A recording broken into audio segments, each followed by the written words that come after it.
So guys finally मैं exam देके आ गया हूँ। सीजीएल टीयर 1 मेरा एग्जाम हो गया है।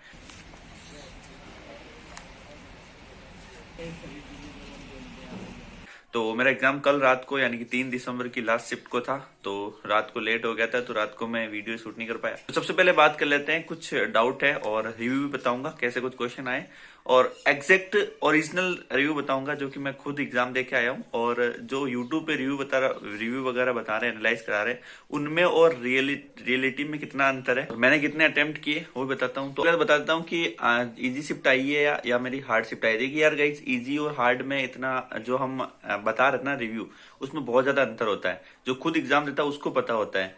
देखिए, एक तो हम बाहर आके जो क्वेश्चन बताते हैं, जो आप एनालिसिस में देख रहे होंगे यूट्यूब पे, तो वो क्या होता है कि वो बंदा वही क्वेश्चन बता पाता है। जैसे मैं एग्जाम देख के आया हूं, तो मैं बाहर निकलते वही क्वेश्चन बता पाऊंगा जो मुझे याद रहे होंगे। और याद मुझे ज्यादातर कौन से रहेंगे? इजी क्वेश्चन ज्यादातर याद रहेंगे। तो ऑब्वियसली बात है कि इजी क्वेश्चन आपको बता रहे होंगे और वही क्वेश्चन आप सोच रहे हो वही आ रहे हैं। ठीक है, तो जैसे कि मैं क्वेश्चन बताता हूँ, वो मैंने अभी कल रात की पूरी एनालिसिस देखा है अलग अलग यूट्यूब चैनल पे कि वो क्वेश्चन कौन सा था। अजमेर से रिलेटेड एक क्वेश्चन था 3 दिसंबर को लास्ट शिफ्ट में। ठीक है, तो सभी कह रहे कि अजमेर का निर्माण किसने करवाया या फिर अजमेर का निर्माण कब हुआ, ऐसे ऐसे क्वेश्चन दिखा रहे। लेकिन एग्जैक्ट ओरिजिनल क्वेश्चन, क्योंकि मैं अजमेर से हूं, तो मैंने उस क्वेश्चन पे बहुत ज्यादा टाइम दिया था, लगभग 20 से 30 सेकंड उस एक क्वेश्चन पे दिए थे, जीके क्वेश्चन पे। ठीक है, तो एक्चुअली में ओरिजिनल क्वेश्चन तो मुझे भी याद नहीं है, लेकिन उसमें आया था कि अजमेर में एक संग्रहालय का नाम दिया था। अब वो संग्रहालय का नाम भी मैंने पहली बार सुना था। तो वो संग्रहालय का निर्माण किसने कराया था? तो उसमें ऑप्शन था, एक तो चोल वंश और दूसरा था मुगल वंश, और दो ऑप्शन और थे। तो इस तरह का क्वेश्चन था कि वो संग्रहालय किसने बनाया। तो जो बाहर एग्जाम से बाहर आने के बाद जो स्टूडेंट क्वेश्चन बताते हैं और ओरिजिनल क्वेश्चन आते हैं, उसमें बहुत ज्यादा डिफरेंट होता है। और एक दो क्वेश्चन भी थोड़े बहुत मॉडरेट लेवल के डाल दिए। मान लो मैथ्स में कोई एक क्वेश्चन भी मॉडरेट डाल दिया, और उस क्वेश्चन पे कोई बंदा 1-2 मिनट ईगो पे लेके उस क्वेश्चन को और 1-2 मिनट उस पर वेस्ट कर दिया, तो उसको लगेगा कि पूरा शिफ्ट मतलब हार्ड आई है। ठीक है, और बाद में उसको पता नहीं कि उसके अलावा इजी इजी क्वेश्चन भी बचे हैं। तो आपको जो भी थोड़ा बहुत हार्ड लगे, थोड़ा टाइम देने के बाद अगर सोल्यूशन नहीं मिल रहा आपको, तो फटाफट उसको स्किप कर दीजिए। ये एक बहुत बहुत अच्छा पॉइंट होगा, क्योंकि मेरे साथ हो गया कल। एक क्वेश्चन में मैं फंस गया था, तो लगभग 2 से ढाई मिनट उसमें वेस्ट कर दिए, और इस वजह से मेरा जो इंग्लिश का जो लास्ट के जो 5 क्वेश्चन मेरे क्लोज टेस्ट के आए थे, वो मैं अटेंड भी नहीं कर पाया था। मतलब 21वें क्वेश्चन में पहुंचा, उस टाइम मेरा टाइम हो गया था। ठीक है, तो फिर उसके बाद मेरे को पता चल रहा था कि मैं जो एग्जाम हॉल में बैठे थे बंदे, वो बता रहे थे कि क्लोज टेस्ट बहुत ईजी आया था, मतलब बहुत ईजी लेवल का क्लोज टेस्ट आया था।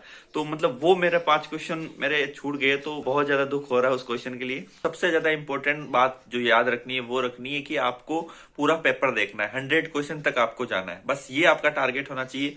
जितना भी आपने पढ़ा है ना, वो इनफ है। तो यार, ये लाइट जा रही है बार बार। टाइम मैनेजमेंट पे थोड़ा ज्यादा फोकस रखना। जो रिव्यू देखते हो, वो शाम की टाइम जो कंबाइंड रिव्यू है वो आप देख लिया करो डेली का, मतलब 2x स्पीड में। कहीं पे भी आपको यूट्यूब वगैरह पे कोई चैनल पे दिखाते हैं, तो उससे क्या बेसिक आपको आइडिया थोड़ा लगता रहेगा कि किस टाइप के क्वेश्चन वगैरह आ रहे हैं। मैथ के अंदर आपको जो रेस वाले क्वेश्चन है, वो आपको एक बार देख के जरूर जाना है। वो हर शिफ्ट में उस टाइप का एक क्वेश्चन आ रहा है, जो है ना, 1000 मीटर की रेस में ए बी को 200 मीटर से हराता है, तो 30 या फिर 30 सेकंड से हराता है। तरह के क्वेश्चन है। तो आप अभिनय मैथ्स चैनल पे जाइए और उनके मतलब यूट्यूब पे जाके सर्च कर लीजिए रेस बाय अभिनय सर, तो उसकी उनकी 1 घंटे की क्लास आएगी।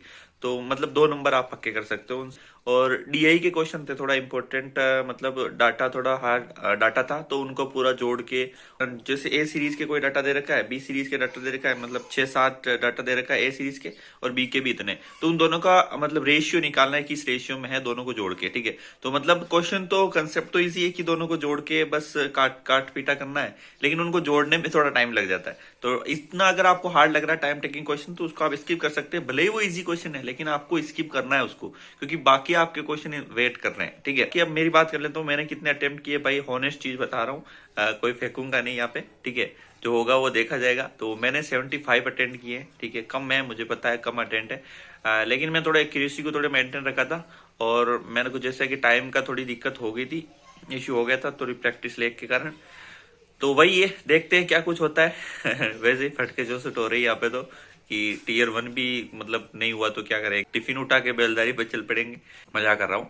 All the best. और कुछ इंपॉर्टेंट चीजें हैं जो मतलब क्वेश्चन, मैं ये तो नहीं कहूंगा कि रिव्यू, लेकिन कुछ इंपॉर्टेंट क्वेश्चन जो कंसेप्ट है कि हाँ आ सकते हैं आने वाले एग्जाम में, तो वो मैं अपने टेलीग्राम पे शेयर करने की कोशिश करूंगा कि इस टाइप के क्वेश्चन थे, और अगले इस तरह के आ सकते हैं। तो आप समझ रहे हैं, डिटो रिव्यू नहीं दे सकते, बाकी वहां पे आपको मिल जाएंगे। ठीक है, तो बाकी मिलते हैं नेक्स्ट वीडियो में। Thank you so much for watching. Bye bye guys.